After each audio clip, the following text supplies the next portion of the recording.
What's shaking, Warfighter Nation? Ron here with Warfighter Ranch and Isaiah 6:8.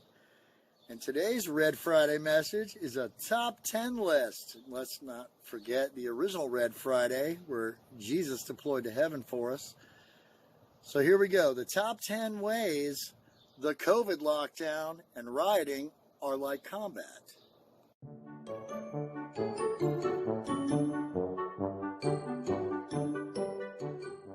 You will see the best and worst in humanity, but your faith can and will carry you through this.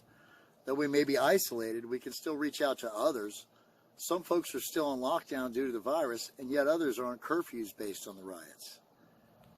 Take heart, because this too shall pass. Be watchful of others who may be reaching out to you.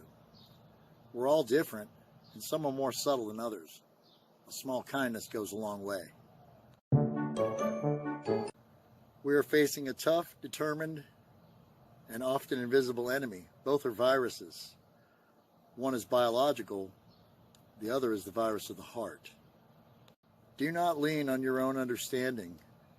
These situations have lots of moving parts, most of which aren't even on our radar most of the time. At times this may look bad, but it's not the first time it's happened. It's just the first time it's happened to you.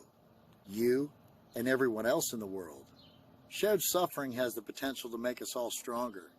Do not be the reason it makes us weaker. Your hooch is your personal living space. So is your home. But a lengthy time without mission or purpose will drive you crazy, even in your own comfort zone, and maybe even against the ones we love. Be mindful of this, and be the leader you can be when you can. Your fortress is just that. Don't make it a prison for someone else. And even if you're a child, you can still make a difference. If you're stressed out, tell someone. Don't wait until it's not a mystery anymore and someone is dealing with emotional shrapnel before you say something. Bad news doesn't get better with age, and it's surprisingly easy to get wrapped around the axle of your own mind. Do your best to keep this in check, as this can lead to isolation and wounded friendlies. If you don't do anything to stop your own bleeding, you will surely bleed on others. During times like these, both words and feelings are in excess. Though they may be plentiful, use them sparingly. Negative ones cut deep, and a little love goes a long way. Regardless of what's happening in the world, we can live in a perpetual state of compassion. Don't let the situation or surroundings change who you are. There are times when you will be afraid. It's okay to be afraid, but not to live in a constant state of fear, and certainly not to perpetuate blind fear in others. You were not created with a spirit of fear, but a spirit of boldness.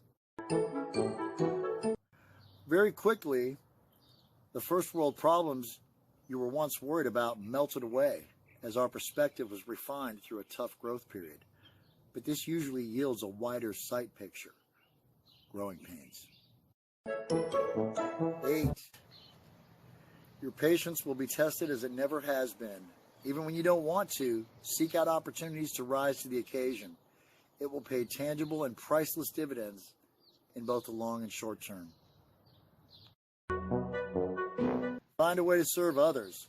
The time will go by not necessarily quicker, but definitely much easier if you're driven with a purpose for others and a positive spirit. Stay focused and alert, because there will be many trying to lead by screaming from the back row, trying to Monday morning quarterback your every decision. Haters are going to hate. Rise above them. And last but not least, you were created for this battle in particular. Yes, you, for such a time as this. Right now, right here. Be the servant leader you are and lead from the front. You have a role in all of this, the blessings of which you may never be fully aware of. So act in faith, stay bold, stay strong, and remember, we really are better together.